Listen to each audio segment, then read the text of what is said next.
नमस्कार दोस्तों, कैसे हैं आप लोग। आज एक नया वीडियो लेके आप लोगों के सामने फिर से हाजिर हूँ। आज का मेरा टॉपिक है first day in the gym. कभी भी कोई लड़का या लड़की एडमिशन लेके जिम में दाखिल होता है तो पहले दिन उनके दिल में बहुत एक्साइटमेंट रहता है कि मैं क्या क्या एक्सरसाइज करूँ, क्या क्या ना करूँ। तो इस हालत में मेरा एडवाइस यही रहेगा कि हमेशा अपने ट्रेनर को अपने साथ रखें, क्योंकि पहले दिन से ही आपका रास्ता अगर गलत दिशा में चलने लगा तो आप अपने गोल तक कभी पहुँच नहीं पाएंगे। और अगर आपके जिम में कोई ट्रेनर नहीं है तो पहले ये वीडियो देख के आप लोग पहले दिन अपना एक्सरसाइज शुरू कर सकते हैं। एक्सरसाइज शुरू करने से पहले हमेशा एक चीज़ याद रखें, हमेशा अपना वार्म अप कंप्लीट करें, क्योंकि अगर वार्म अप ठीक से कंप्लीट नहीं हुआ तो कभी आप लोगों के शरीर में इंजरीज आ सकती हैं जो आप लोगों को बहुत तकलीफ़ देगा। हमेशा याद रखें, वार्म अप हमेशा अपने शरीर के ऊपरी भागों से शुरू करें, धीरे धीरे निचले भागों तक जाएंगे। ऊपरी भागों में जैसे हमारा नेक हो गया, हमारा शोल्डर हो गया, उसके बाद हमारा एल्बोज़, उसके बाद हमारा कमर, उसके बाद नी और लास्ट में हम एंकल जॉइंट तक वार्म अप करेंगे। हमारा नेक एरिया का वार्म अप के लिए हम लोग नेक रोटेशन करेंगे। नेक रोटेशन का एक नियम है, कभी आप दाहिनी तरफ 10 बार अपने सर को घुमाएं तो बाएं तरफ भी आपको 10 बार ही घुमाना है। रोटेशन के वक्त हमेशा अपनी आँख खुली रखें, नहीं तो आप लोगों का सर चकरा सकता है। जैसे कि 2, 3, 4, 5, 1, 2, 3, 4, 5। मैंने 5 बार इसीलिए किया क्योंकि टाइम बहुत कम है, आप लोगों को पूरा एक्सरसाइज भी दिखाना है। नेक के बाद आता है हमारा शोल्डर। शोल्डर में भी हम शोल्डर रोटेशन करेंगे, एकदम नेक के तरह ही हम लोग फ्रंट रोटेशन अगर 10 बार करेंगे तो उसके विपरीत बैक रोटेशन भी 10 बार ही करेंगे। जैसे 1, 2, 3, 4, 5, 6, 7, 8, 9, 10। ऑपोजिट 1, 2, 3, 4, 5, 6, 7, 8, 9, 10। शोल्डर के बाद हम अपना हाथों की वार्म अप करेंगे। हाथों की वार्म अप के लिए आप स्ट्रेचिंग करेंगे। स्ट्रेचिंग कैसे करते हैं? अगर आपके ट्राइसेप की स्ट्रेचिंग के लिए आपके हाथ को सर के पीछे घुमाना पड़ेगा, पीछे ले जाके फिर से थोड़ा बेंड हो जाइए, फिर इस हाथ से थोड़ा बेंड हो जाइए। इससे आपको ट्राइसेप की स्ट्रेचिंग भी हो जाएगा। उसके बाद आप लोगों का आता है कमर का एरिया। कमर के वार्म अप के लिए हम लोग फिर से रोटेशन ही करेंगे जैसे कि पहले किए थे। 1, 2, 3, 4, 5। अपोजिट 1, 2, 3, 4, 5। कमर के बाद आता है हमारा लोअर बॉडी पार्ट का एरिया, जैसे थाइस, नीज, काफ्स और एल्बोज। इस सब के लिए आप एक सिंगल एक्सरसाइज से आप इस सारे मसल्स को और जॉइंट्स को वार्म अप कर सकते हैं। वो है जंपिंग जैक। जंपिंग जैक का 2 पोजीशन होता है। 1 पोजीशन होता है ऐसा, जिससे आप लोगों का हाथ दोनों तरफ ऊपर चला जाएगा और पैर थोड़ा स्प्रेड हो जाएगा। और दूसरा पोजीशन है स्टैंडिंग पोजीशन। आप लोगों को यही एक्सरसाइज 25 बार रिपीटेशन करना है। जैसे 1, 2, 3, 4, 5, 6, 7, 8, 9, 10। आप लोग ज़्यादा कर सकते हैं तो ज़्यादा कीजिएगा। मेरा समय कम है इसीलिए मैं 10 रिपीटेशन में ही रुक गया। इसके साथ ही आप लोगों का full body warm up complete हो जाता है। उसके बाद आएंगे हम बेसिक्स एक्सरसाइज पे। बेसिक एक्सरसाइज जैसे चिलिंग, डिप, पैरल, स्क्वाट। हमेशा एक चीज़ याद रखें, आपके शेड्यूल में सबसे मुश्किल एक्सरसाइज जो है वो सबसे पहले परफॉर्म करने की कोशिश कीजिए, क्योंकि अगर आप पहले ही आसान एक्सरसाइजों से अपने शरीर को थका चुके हैं तो लास्ट में वो मुश्किल एक्सरसाइज करना आपके लिए बहुत डिफ़िकल्ट होगा। तो हम लोग अपनी एक्सरसाइज की शुरुआत चिलिंग से करेंगे। चिलिंग ही ऐसा एक लौता एक्सरसाइज है जिससे आप लोगों का फोरआर्म्स, बाइसेप्स और बैक एरिया का वर्कआउट एक साथ होता है। तो चलिए शुरू करते हैं। शुरुआत में आप लोग बहुत ज़्यादा स्प्रेड ना करें, बार को थोड़ा क्लोज पकड़ें, नहीं तो आप लोगों को उठने में बहुत परेशानी होगी। ज़्यादा क्लोज भी ना करें, एक मॉडरेट एरिया में कवर करें।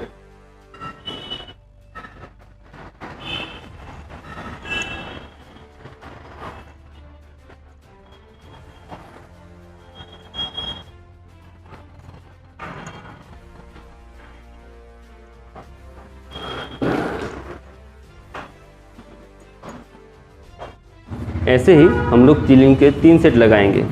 मैं 5 किए, आप अगर ज़्यादा कर सकते हैं तो ये बहुत अच्छी बात है। हम लोगों में से बहुत किसी का बॉडी वेट बहुत ज़्यादा होता है तो वो चिलिंग कर नहीं पाएंगे, तो उनके लिए सब्स्टिट्यूट है चेन पुली, या हम लोग उसका हाईलाइट पुली भी बोलते हैं। वो कैसे परफॉर्म करते हैं आगे दिखाते हैं। ये चेन पुली या हाईलाइट पुली भी बोल सकते हैं। ये एक बैक का एक्सरसाइज है। कोई भी बैक का एक्सरसाइज शुरू करने से पहले एक बात बहुत ज़रूरी आप लोगों को सुनना चाहिए। कहीं आप लोगों के बैक को आर्च मत कीजिए या सामने की तरफ मत झुकाइए, हमेशा एक सीध में रखिए। और चेन पुली में बहुत से स्टूडेंट लोगों को मैंने देखा है कि इसमें झूलने से ही वेट उठ जाता है, इसीलिए बहुत सारा वेट लगाते हैं। आप लोगों को एक ही बात बताऊंगा, वेट हमेशा अपने हिसाब से लगाएं, कभी ईगो लिफ्टिंग ना करें। इससे आप लोगों का परफॉर्मेंस लेवल भी बढ़ेगा और आप लोगों का मसल के वर्कआउट भी अच्छी तरह से होगा। तो आइए देखते हैं कैसे करते हैं।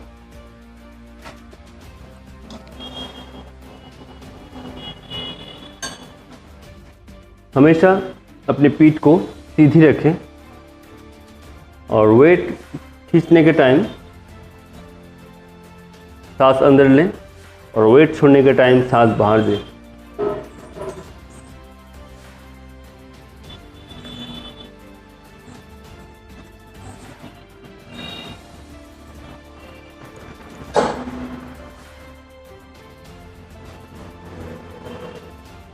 जैसा कि मैं पहले भी बोल चुका हूँ, आज आप लोगों का पहला दिन है। कोई भी एक्सरसाइज एक्साइटमेंट में आके इतना ज़्यादा मत कीजिए कि दूसरे दिन आपका शरीर दर्द करने लगे।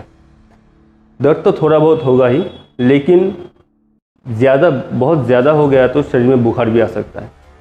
तो ऐसे ही चिलिंग के हम 3 सेट्स करेंगे। चिलिंग के 3 सेट्स करने के बाद हम आएंगे चेस्ट एरिया पे। जैसे डिप्स शुरू करने से पहले आप लोगों को एक बात बोल दूँ, मैंने बहुत सारे लड़कों को देखा है अपना हाथ बहुत फैला के डिप्स कर रहे हैं, क्योंकि उन लोगों को में मिथ है कि आप हाथ जितना फैलाएंगे आपका चेस्ट भी उतना बड़ा होगा। ये एक गलत मिथ है। अगर हाथ आपका प्रॉपर पोजीशन में नहीं रहा तो आपके चेस्ट मसल में यानी पेक्टोरल मसल में प्रेशर नहीं आएगा और आपका चेस्ट का वर्कआउट भी नहीं होगा। और आप अगर ज़्यादा क्लोज कर लेंगे वो चेस्ट के बजाय आपके ट्राइसेप्स में जाने लगेगा। डिप्स के लिए आप लोगों का प्रॉपर पोजीशन है, आप लोगों को शोल्डर के सीध में हाथ रख के थोड़ा सा जैसे 1 इंच फैला लें। जैसे ये मेरे शोल्डर के सीध में है मेरा हाथ, थोड़ा 1 इंच फैला लें। इससे आप लोगों के चेस्ट में भी प्रेशर आएगा और चेस्ट का मसल भी वर्कआउट होगा। हाथ का पोजीशन ठीक होने के बाद अब आता है पैरों का पोजीशन।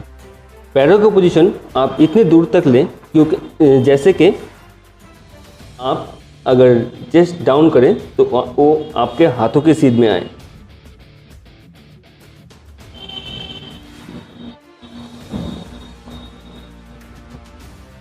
ऐसे डिप्स के 3 सेट हम देंगे।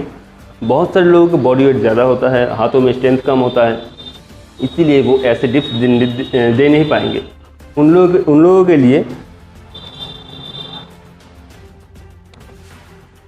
हाथ का पोजीशन वही सेम ही रहेगा, लेकिन आप नी को ग्राउंड में लगा सकते हैं। उसके बाद अपना डिप्स परफॉर्म करें।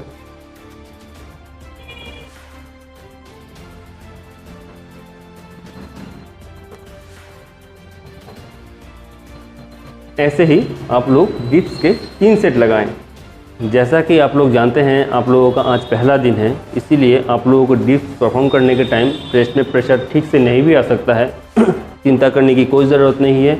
इसीलिए आप लोगों को जिसको चेस्ट में ठीक से प्रेशर नहीं आया, वो लोग बटरफ्लाई करने से भी आप लोगों का चेस्ट में ठीक से प्रेशर आ जाएगा। इसके लिए आप लोगों को ज़रूरत है एक ऐसे बटरफ्लाई या स्टेटर्न फ्लाइंग मशीन की, जिससे बैठ के आप अपने चेस्ट मसल का ठीक से वर्कआउट कर सकते हैं। कैसे करते हैं आइए देखते हैं। जैसा कि मैंने पहले ही बोला है, वेट हमेशा अपने ज़रूरत के हिसाब से लगाएं, और क्योंकि आप लोगों का पहला दिन है, इसीलिए जितना हो सके कम ही लगाएं। वेट्स कम लगाने की बात इसीलिए बोलें क्योंकि आप अगर परफॉर्मेंस में अगर ध्यान देंगे वेट के सिवा, तो बाद में आप वेट भी बढ़ा भी सकते हैं। लेकिन वेट बढ़ाने के चक्कर में अगर आप लोगों का परफॉर्मेंस लेवल ख़राब होने लगा, फिर वेट बढ़ाने का कोई फ़ायदा नहीं रहेगा। तो चलिए शुरू करते हैं फ्लाइंग।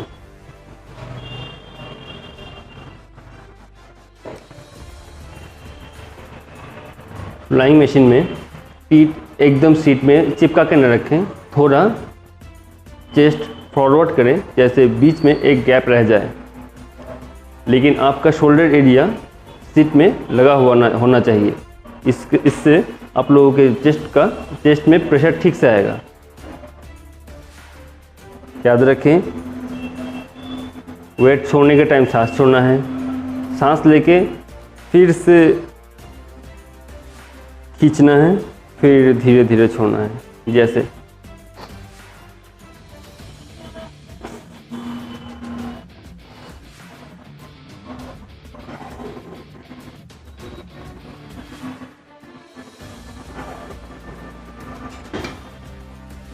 याद रखें, ये एक्सरसाइज आपको 3 सेट करना है। इससे आप लोगों का अपर बॉडी का लगभग हर एक पार्ट का वर्कआउट हो जा रहा है। जैसे चिलिंग से फोर आर्म्स, बाइसेप्स, बैक और डिप्स से शोल्डर, ट्राइसेप्स, पेक्टोरल मसल, ये सब का एक्सरसाइज हो रहा है। इसके बाद हम लोग आएंगे लोअर बॉडी पार्ट के एरिया में, जैसे थाई, काफ्स। थाई के लिए हम स्क्वाट परफॉर्म करेंगे। स्क्वाट एक ऐसा एक्सरसाइज है जिससे आप लोगों का दम भी बढ़ता है और आपका थाई मसल का वर्कआउट भी होता है। एक बहुत इम्पॉर्टेंट एक्सरसाइज है ये स्क्वाट। ये कैसे हम करेंगे आइए देखते हैं। स्क्वाट करने से पहले हमेशा याद रखें, आप जिस पोजीशन में खड़े होते हैं, बहुत कंफर्टेबल पोजीशन आपका है, उसमें ही खड़े हों। अपने टोज़ को थोड़ा बाहर की तरफ रखें, जैसे ये हो गया सीधा, थोड़ा बाहर की तरफ रखें। इससे आपको बैठने में सुविधा होगा। और हमेशा अपने बैक को जितना हो सके सीधा रखने की कोशिश करें। बैलेंस ठीक करने के लिए आप अपने हाथों को सामने तरफ भी रख सकते हैं। अगर आपका बैलेंस ठीक है तो आप हाथों को पीछे तरफ भी रख सकते हैं। जैसे कि हम लोगों का पहला दिन है, हम लोग हाथ सामने रख कर ही परफॉर्म करेंगे।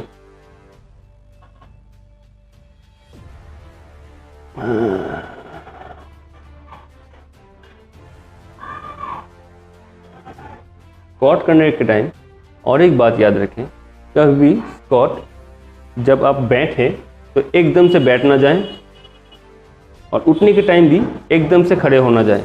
हमेशा अपना नी को सॉफ्ट रखिए और बैठने के टाइम उतना ही बैठिए जिससे आपके थाई एरिया में प्रेशर बना रहे।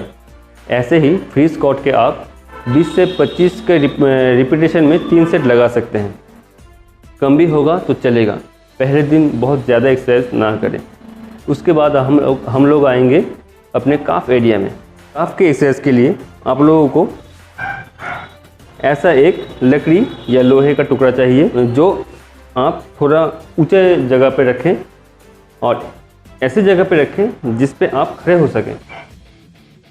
इस लकड़ी या लोहे के टुकड़े के ऊपर आप अपना पैर रखें। पैर में आपका टो एरिया रखें, हील एरिया बाहर छोड़ दें।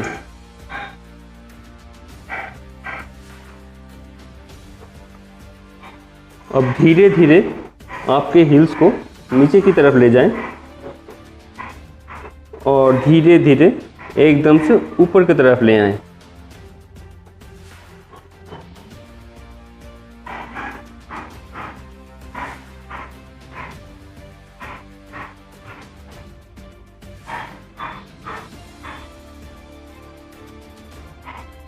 याद रखें, ऐसे सेट्स आपको 3 करने हैं। रिपीटेशन कम से कम 8 से 10 या 10 से 12 होना चाहिए। लेग्स के बाद हम आखिर में जाएंगे अपने एब्डोमिनल पार्ट में। एब्डोमेन के एक्सरसाइज के लिए आप लोग को ज़रूरत पड़ेगी एक ऐसा सिटअप बेंच की जिस पे आप अपने पैरों को लॉक कर सकें। इस बेंच पे बैठने के बाद अपने पैरों को लॉक कर लें। पैरों को लॉक करने के बाद दूसरा पार्ट आता है अपना नी को थोड़ा सा बेंड रखें और हाथों को सर के पीछे लॉक कर लें। धीरे धीरे उठिए, फिर धीरे धीरे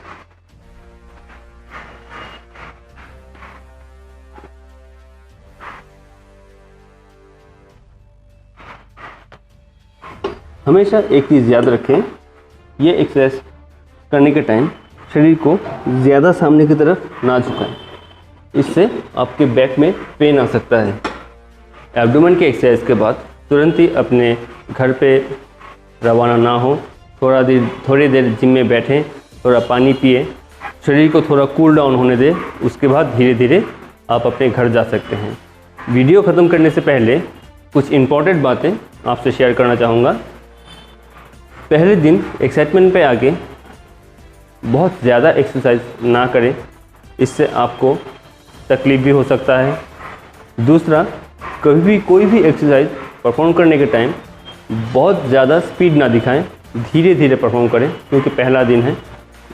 ज़्यादा फास्ट परफॉर्म करने के कोशिश में आप लोगों को चोट भी पहुंच सकते हैं। तो ये था आज का वीडियो। आशा करते हैं आप सब लोगों को ये वीडियो पसंद आया होगा। पसंद आने पर लाइक दें, कमेंट करें और अगर चैनल पे नए हैं तो ज़रूर सब्सक्राइब करें। मिलते हैं अगले वीडियो में, तब तक के लिए नमस्कार।